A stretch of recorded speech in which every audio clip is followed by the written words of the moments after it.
Hello students. पिछली class में हम लोग पूर्ण आंतरिक परावर्तन पर आधारित कुछ उदाहरण, अपवर्तनांक तथा क्रांतिक कोण में संबंध, पुनः इसके पश्चात लेंस के प्रकार, लेंस से संबंधित कुछ परिभाषा, ये सारी चीज़ों को हम लोगों ने पिछली क्लास में पढ़ा था। आज की क्लास में हम लोग पढ़ेंगे पतले लेंस द्वारा प्रतिबिंब बनाने के नियम। आप लोगों को याद होगा हम लोगों ने दर्पण द्वारा प्रतिबिंब बनाने के नियम को भी पढ़ा था। तो दर्पण द्वारा प्रतिबिंब बनाने के जो नियम होते हैं वो दर्पण द्वारा जब प्रतिबिंब बनाया जाता है तो उसमें प्रयोग किया जाता है। आज हम लोग पढ़ रहे हैं पतले लेंस द्वारा प्रतिबिंब बनाने के नियम। तो ये नियम लेंस द्वारा प्रतिबिंब बनाने के लिए प्रयोग किया जाएगा, लेकिन उसके पहले आप कुछ जान जाइए कि लेंस में जो प्रतिबिंब बनाने के नियम होंगे वह किन्हीं 3 नियमों में से प्रयोग किए जाएंगे। मैं आज आपको पतले लेंस द्वारा प्रतिबिंब बनाने के नियम में 3 नियम पढ़ाऊंगा। इन 3 नियमों में से कोई 2 नियम लगाकर आप प्रतिबिंब को बना सकते हैं। तो हम लोग स्टार्ट करते हैं। पहला नियम है हम लोगों का, तो पहला नियम जानने से पहले हम लोग पहले उसका फिगर बनाएंगे और उस फिगर के आधार पर ही समझेंगे कि पहला नियम क्या है, दूसरा क्या है और तीसरा क्या है।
स्टूडेंट्स, तो मैंने ये दोनों फिगर बना दिए हैं।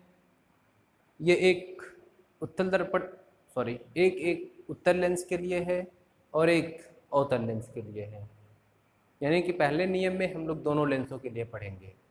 कहा जाता है कि मुख्य अक्ष के समांतर चलने वाली प्रकाश की किरण अपवर्तन के पश्चात लेंस के द्वितीय फोकस या मुख्य फोकस से होकर जाती है।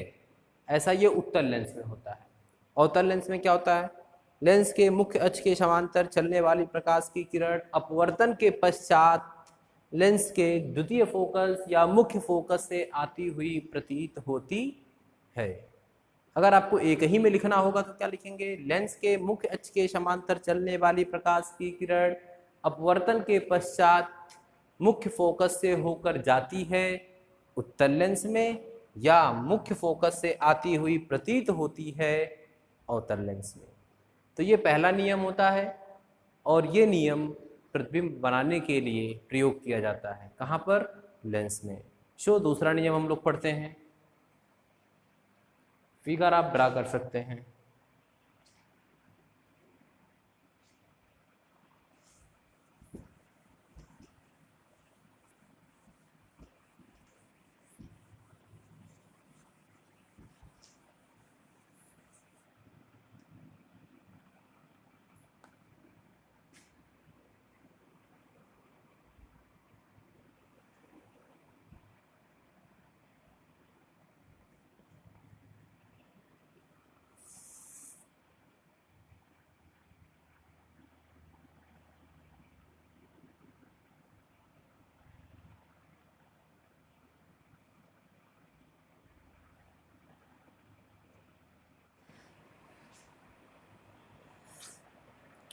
सो स्टूडेंट्स, दूसरे नियम के लिए मैंने ये फिगर ड्रॉ कर दिया है। मैं पहले फिगर के विषय में आपको बता देता हूँ। ये एक उत्तल लेंस है जिसका ये प्रकाशिक केंद्र सी है। ये एक अवतल लेंस है जिसका प्रकाशिक केंद्र सी है, और ये इसका मुख्य अक्ष और ये इसका मुख्य अक्ष। उत्तल लेंस का प्रथम फोकस ये है, द्वितीय फोकस ये है। अवतल लेंस का द्वितीय फोकस ये है और प्रथम फोकस ये है। तो इस नियम में हम लोग क्या कहेंगे कि लेंस के प्रथम फोकस से होकर जाने वाली प्रकाश की किरण उत्तल लेंस में, लेंस के प्रथम फोकस से होकर जाने वाली प्रकाश की किरण उत्तल लेंस में, या लेंस के प्रथम फोकस की ओर निर्देशित प्रकाश की किरण अवतल लेंस में अपवर्तन के पश्चात मुख्य अक्ष के समांतर हो जाती है। तो इधर देखिए, उत्तल लेंस में ये लेंस का प्रथम फोकस था, प्रथम फोकस से प्रकाश की किरण जा रही है और अपवर्तन होता है और ये मुख्य अक्ष के समांतर हो जाती है। यहां देखा जाए तो लेंस के प्रथम फोकस की ओर निर्देशित है। ये दोनों प्रकाश की किरणें इधर से जा रही थी, ये यहां तक पहुंचती कि उसके पहले ही अवतल लेंस मिल जाता है और क्या करता है, इन प्रकाश की किरणों को मुख्य अक्ष के समांतर कर देता है। इसीलिए यहाँ कहा जाता है कि प्रथम फोकस से होकर जाने वाली, और यहाँ कहा जाता है कि लेंस के प्रथम फोकस की ओर निर्देशित प्रकाश की किरण अपवर्तन के पश्चात मुख्य अक्ष के समांतर हो जाती है। तो दूसरा नियम था ये। तीसरा नियम पढ़ा जाता है।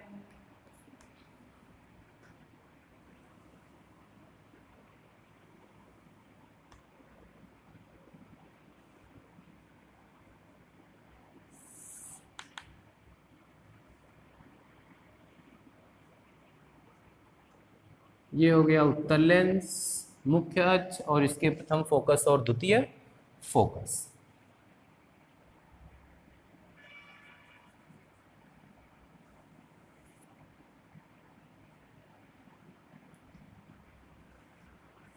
ये हो गया अवतल लेंस,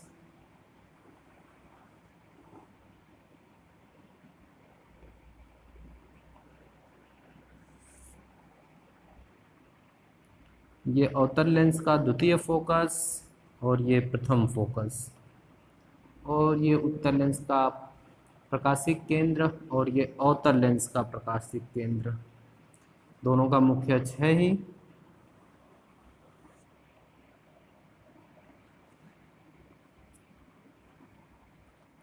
तीसरे नियम में कहा जाता है लेंस के प्रकाशिक केंद्र से होकर जाने वाली प्रकाश की किरण, लेंस के प्रकाशिक केंद्र से होकर जाने वाली प्रकाश की किरण अपवर्तन के पश्चात बिना विचलित हुए सीधे निकल जाती है। तो इसमें उत्तल लेंस और अवतल लेंस आपको नहीं कहना है, इसमें जाती है, जाती हुई कहीं प्रतीत नहीं होती है कि इसमें दो नियम आपको बताए जाएंगे एक साथ। ठीक है, उत्तल लेंस में क्या कहेंगे, लेंस के प्रकाशिक केंद्र से होकर जाने वाली प्रकाश की किरण बिना विचलित हुए सीधे निकल जाती है। सेम वही नियम यहाँ पर भी है। ओके, तो ये मैंने आपको पतले लेंस द्वारा प्रतिबिंब बनाने के 3 नियम पढ़ाए। इन 3 नियमों में से लेंस की किसी भी स्थिति में आप कोई 2 नियम लगाकर प्रतिबिंब को बना सकते हैं। तो अगली टॉपिक हम लोगों की होगी लेंस द्वारा प्रतिबिंब का बनना।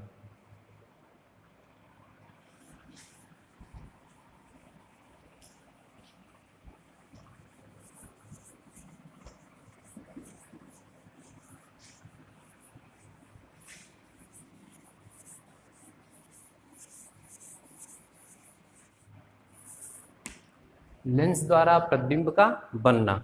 अब लेंस में भी तो दो लेंस होते हैं, एक उत्तल लेंस होता है और एक अवतल लेंस होता है। तो नंबर 1 हम लोग पढ़ेंगे उत्तल लेंस द्वारा बनना। उत्तल लेंस द्वारा प्रतिबिंब का बनना। अब इसमें भी कई स्थितियां होती हैं, जैसे जब वस्तु अनंत पर स्थित हो।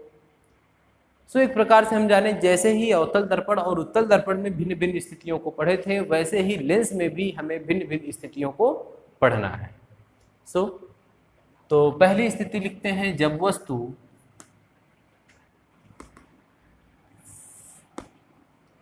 वस्तु अनंत पर स्थित हो।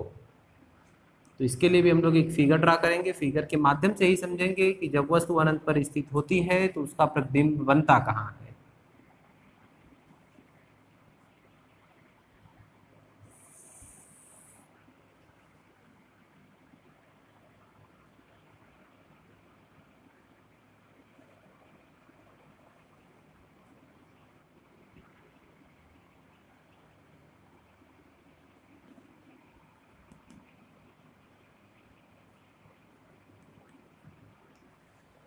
तो जब वस्तु अनंत पर स्थित होती है, तो मैं पहले आपको बता दूं कुछ हम लोग जानते हैं, दर्पण में भी पढ़े हैं कि जब वस्तु अनंत पर स्थित होती है तो वस्तु से आने वाली जो प्रकाश की किरणें होती हैं वो मुख्यतः एक दूसरे के समांतर होती हैं। यानी कि ये भी हम लोग जानते हैं कि प्रतिबिंब तो बनाने के लिए कम से कम वस्तु से 2 प्रकाश की किरण आनी चाहिए, और ये दोनों प्रकाश की किरणें अगर अनंत से आती हैं तो एक दूसरे के समांतर मानी जाती हैं। तो हम लोग वस्तु की स्थिति को तो कहीं प्रदर्शित करेंगे नहीं, या करेंगे भी तो दिखाएंगे या बताएंगे कि वह वस्तु कहाँ पर स्थित है, अनंत पर स्थित है, और वहां से जो चलने वाली प्रकाश की किरणें होंगी वो एक दूसरे के समांतर होंगी। तो हम प्रकाश की किरणों को लाते हैं। जैसे एक ये प्रकाश की किरण आई जो मुख्य अक्ष के समांतर है, तो हम लोग जानते हैं नियम में कि मुख्य अक्ष के समांतर आने वाली प्रकाश की किरण अपवर्तन के पश्चात लेंस के द्वितीय फोकस या मुख्य फोकस से होकर जाती। ये एक प्रकाश की किरण चली गई। तो एक प्रकाश की किरण से तो प्रतिबिंब बनने वाला है नहीं, कम से कम 2 चाहिए। तो एक दूसरी भी प्रकाश की किरण लाते हैं जो मुख्य अक्ष के समांतर है। तो ये भी कहाँ से जाएगी, लेंस के द्वितीय या मुख्य फोकस से। तो ये दोनों प्रकाश की किरणें एक दूसरे को अपवर्तन के पश्चात काट कहाँ रही हैं, मुख्य फोकस पर काट रही है। इसका मतलब कि जब वस्तु अनंत पर स्थित होती है तो वस्तु का प्रतिबिंब मुख्य फोकस पर बनता है। ओके, क्या कहेंगे प्रतिबिंब के विषय में? काटती हुई प्रतीत तो हो नहीं रही है, काट रही है, इसका मतलब है कि वास्तविक है, और वास्तविक प्रतिबिंब हमेशा उल्टा होता है। बाकी इसकी साइज देख लेते हैं। तो कहा जाता है कि जब वस्तु अनंत पर स्थित होती है तो वस्तु का प्रतिबिंब मुख्य फोकस पर बनता है, जो वास्तविक होता है, उल्टा होता है और बिंदु के आकार का होता है। तो इस वाले चित्र में तो प्रतिबिंब बिंदु के आकार का बन रहा है, इसलिए बिंदु के आकार का कहते हैं। इसी में एक दूसरा फिगर बनाया जाता है जिसमें वस्तु का प्रतिबिंब छोटा बनता है, तो वहां पर कहा जाता है कि वास्तविक होता है, उल्टा होता है एवं वस्तु से बहुत छोटा होता है। तो छोटे के लिए क्या बनाते हैं?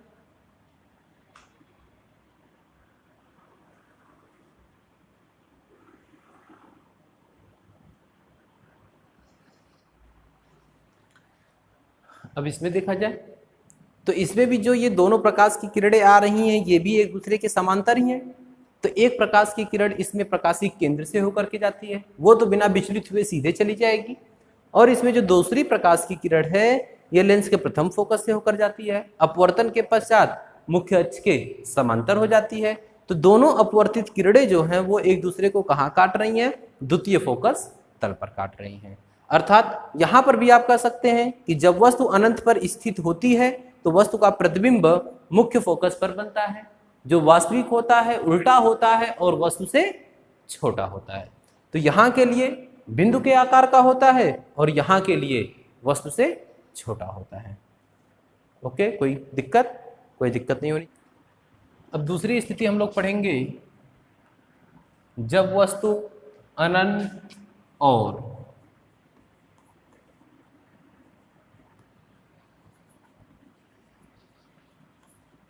प्रथम फोकस दूरी के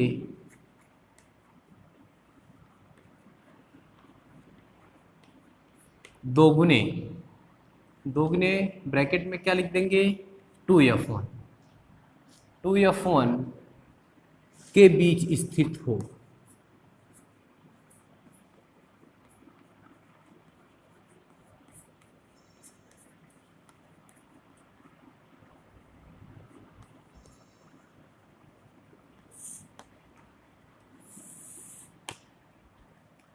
दूसरी स्थिति क्या होगी, जब वस्तु अनंत और प्रथम फोकस दूरी के दोगुने, जिसको किससे दिखाया जाता है, 2f1 से, 2f1 के बीच स्थित हो, तब इसमें वस्तु का प्रतिबिंब कहाँ बनेगा।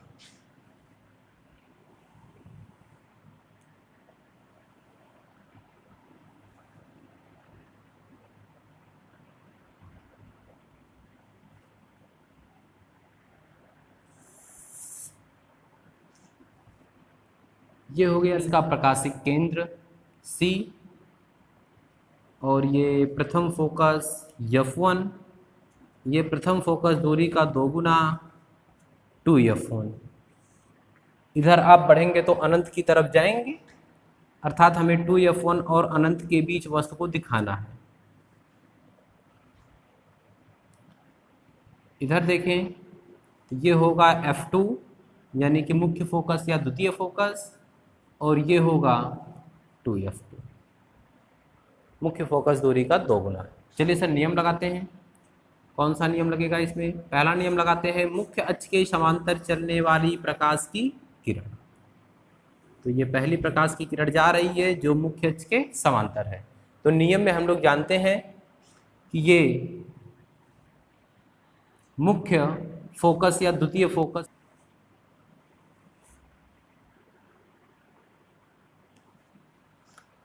ठीक, ये मैंने पुनः लिख दिया यहाँ पर, पहले से f2 था, पुनः f2 लिख देता हूँ।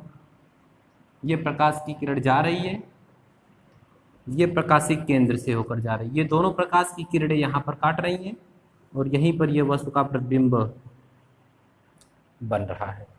तो क्या कहेंगे, जरा इसकी स्थिति को देखा जाए, ये f2 और 2f2 के बीच है। कहेंगे कि जब वस्तु अनंत और 2f1 के बीच स्थित होता है तो वस्तु का प्रतिबिंब f2 और 2f2 के बीच बनता है, जो वास्तविक, उल्टा और वस्तु से छोटा होता है। बहुत छोटा नहीं कहेंगे, वस्तु से छोटा होता है। पहली वाली स्थिति में बहुत छोटा कहे थे क्योंकि वस्तु अनंत पर स्थित थी। अब अनंत पर इस स्थित वस्तु तो बहुत बड़ी रही होगी, तभी तो नजदीक उसका प्रतिबिंब बहुत ही छोटा बना था। लेकिन यहाँ पर हम लोग वस्तु को बहुत छोटा नहीं कहेंगे, वस्तु को छोटा कहेंगे, क्योंकि इसकी तुलना हमें इससे करनी है, न कि अनंत पर रखी किसी वस्तु से करनी है। तो ये दूसरा नियम होगा। फिर से मैं एक बार बता देता हूं कि जब वस्तु अनंत और 2f1 के बीच स्थित होता है तो वस्तु का प्रतिबिंब f2 और 2f2 के बीच बनता है, जो वास्तविक, उल्टा और वस्तु से छोटा होता है।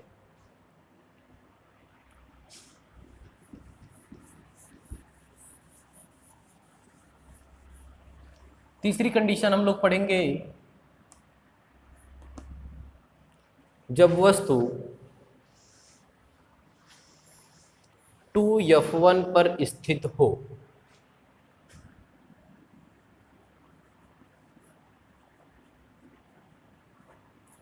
जब वस्तु 2f1 पर स्थित हो।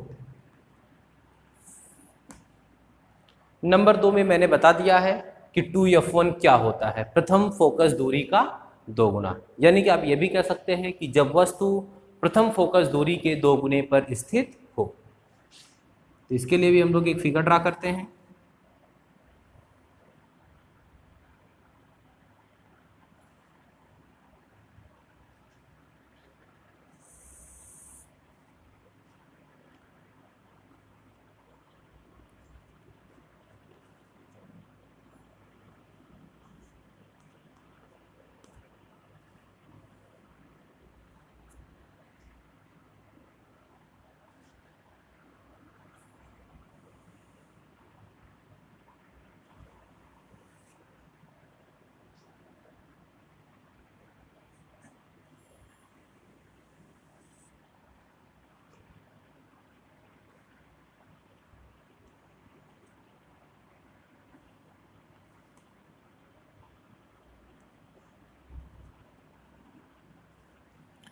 ये हो गया उत्तल लेंस जिसका वक्र जिसका प्रकाशिक केंद्र से ये वस्तु का प्रथम फोकस दूरी का 2 गुना 2f1, इस पर एक वस्तु रखी है, इस वस्तु से प्रकाश की किरण चलती है। तो मैंने 2 नियम यहाँ पर लगाया है। पहला नियम है मुख्य अक्ष के समांतर चलने वाली प्रकाश की किरण अपवर्तन के पश्चात लेंस के द्वितीय फोकस या मुख्य फोकस से होकर जाती है। पुनः एक दूसरा नियम मैंने लगाया है कि लेंस के प्रकाशिक केंद्र से होकर जाने वाली प्रकाश की किरण अपवर्तन के पश्चात बिना विचलित हुए सीधे निकल जाती है। दोनों जो ये अपवर्तित किरणें हैं वो एक दूसरे को 2f2 पर काटती हैं, यानी कि वस्तु का जो प्रतिबिंब है वह 2f2 पर बनता है। क्या कहेंगे? जब वस्तु 2f1 पर स्थित होता है तो वस्तु का प्रतिबिंब 2f2 पर बनता है, जो वास्तविक होता है, उल्टा होता है और वस्तु के आकार का होता है, यानी कि जितना बड़ा वस्तु होगा उतना बड़ा ही इसका प्रतिबिंब होगा। ओके, तीसरी कंडीशन हम लोग पढ़ते हैं, जब वस्तु 2f1 और f1 के बीच स्थित हो।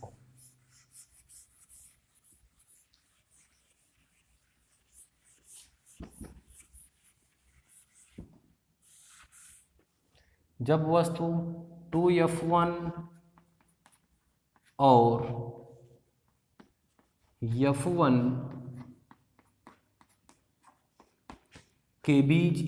हो,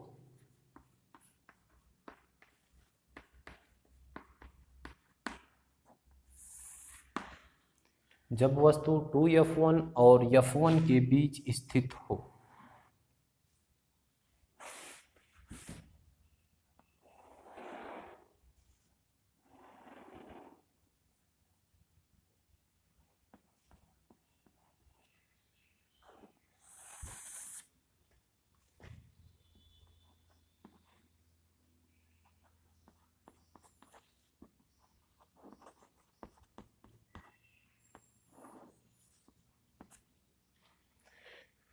लेंस हो गया, लेंस का प्रकाशिक केंद्र C, प्रथम फोकस f1, प्रथम फोकस दूरी का 2 गुना 2f1, और इन दोनों के बीच में वस्तु रखी हुई है। इधर ये लेंस का द्वितीय फोकस या मुख्य फोकस हो जाएगा और ये द्वितीय फोकस दूरी का 2 गुना 2f2 हो जाएगा। पहला नियम, मुख्य अक्ष के समांतर चलने वाली प्रकाश की किरण अपवर्तन के पश्चात मुख्य फोकस या लेंस के द्वितीय फोकस से होकर जाती है। इसके पश्चात एक दूसरा नियम, लेंस के प्रकाशिक केंद्र से होकर जाने वाली प्रकाश की किरण अपवर्तन के पश्चात बिना विचलित हुए सीधे निकल जाती है। अब जरा देखिए, ये जो दोनों प्रकाश की किरणें हैं अपवर्तित होने के पश्चात यहाँ काटते हैं, इसकी स्थिति क्या है? 2f2, और आगे बढ़ते जाएंगे तो मिलेगा आपको अनंत। और वस्तु के द्वारा बनने वाले प्रतिबिंब का आकार कैसा है? वस्तु की तुलना में बड़ा है। तो कहेंगे क्या कि जब वस्तु 2f1 और f1 के बीच स्थित होता है तो वस्तु का प्रतिबिंब 2f2 और अनंत के बीच बनता है, जो वास्तविक, उल्टा और वस्तु से बड़ा होता है। ओके, ये तीसरी कंडीशन, तीसरी नहीं,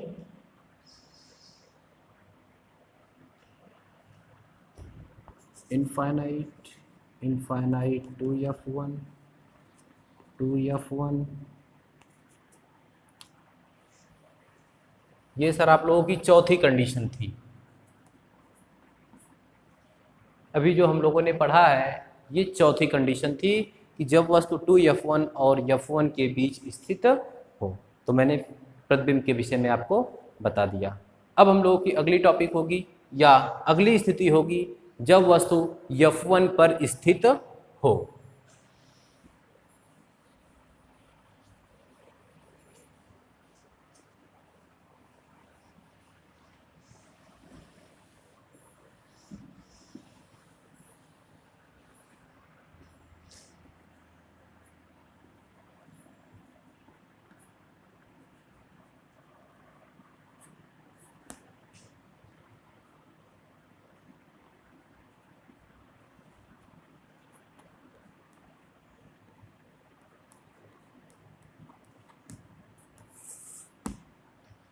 जब वस्तु F1 पर स्थित हो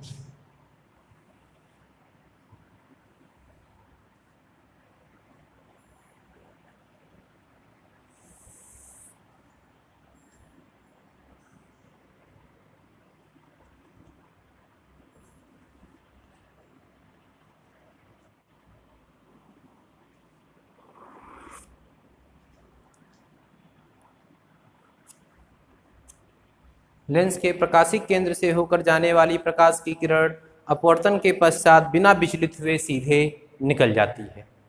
अब देखिए जरा, जो ये दोनों अपवर्तित किरणें हैं, अपवर्तन के पश्चात जब ये निकलती हैं तो ये दिख रहा है कि ये दोनों एक दूसरे के समांतर हैं। इनको आप आगे बढ़ाते जाइए या इनको आप पीछे बढ़ाते जाइए, ये दोनों किरणें न तो आगे ही न तो पीछे ही कहीं नहीं मिलती हैं। इसका मतलब है कि जब ये दोनों प्रकाश की किरणें जब एक दूसरे के समांतर हैं तो इसका मतलब ये अनंत पर मिलेंगी, अनंत तक ही जाएंगी। इनको आप आगे बढ़ाते चले जाएंगे, ये एक दूसरे को कहीं काटेंगी नहीं। इसका मतलब ये प्रकाश की किरणें कहाँ जा रही हैं? अनंत की तरफ जा रही हैं। तो क्या लिखेंगे? जब वस्तु F1 पर स्थित होता है तो वस्तु का प्रतिबिंब अनंत पर बनता है, जो वास्तविक होता है, उल्टा होता है और वस्तु से बहुत बड़ा होता है। क्योंकि जब वस्तु अनंत पर थी तो उसका प्रतिबिंब बहुत छोटा बना था। अब वस्तु मुख्य फोकस पर है और छोटा है और प्रकाश की किरण अनंत पर जा रही है। इसका मतलब है कि जब अनंत पर जा रही है तो अनंत पर इसका प्रतिबिंब बहुत बड़ा बनेगा। ठीक, तो ये पांचवी कंडीशन थी। छठी कंडीशन हम लोग पढ़ेंगे, जब वस्तु F1 तथा C के बीच स्थित हो।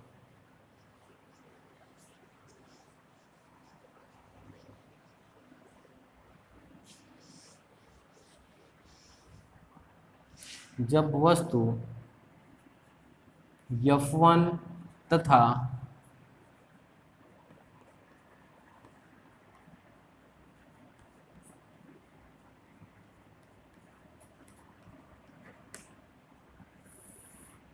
F1 तथा C के बीच स्थित हो।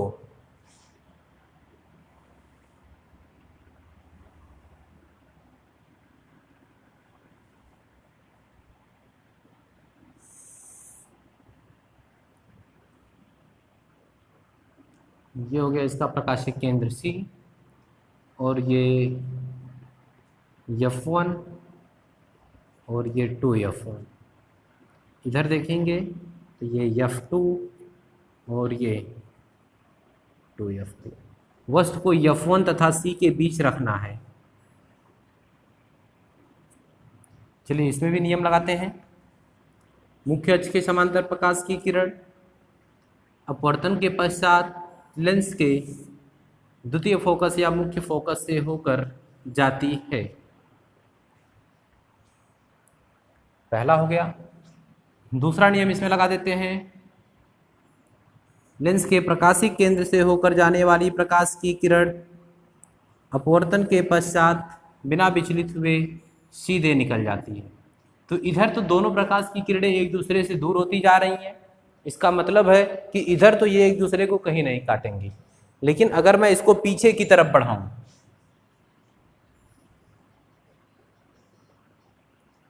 इसको मैं अगर पीछे की तरफ बढ़ाऊं तो ये कहीं ना कहीं एक दूसरे को काटेंगी, क्योंकि इनके बीच की जो डिस्टेंस है वो धीरे धीरे कम होती जा रही है।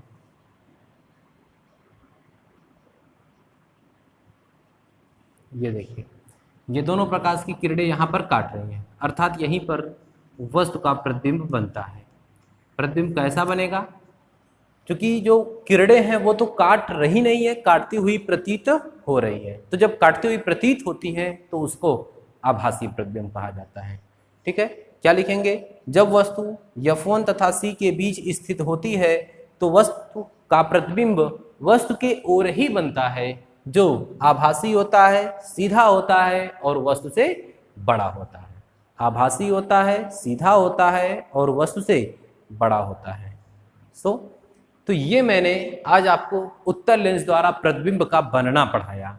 इसमें 6 स्थितियां थी। जब वस्तु अनंत पर स्थित हो, अनंत तथा 2F1 के बीच स्थित हो, 2f1 पर स्थित हो, 2f1 तथा f1 के बीच स्थित हो, f1 पर हो, f1 तथा c के बीच स्थित हो।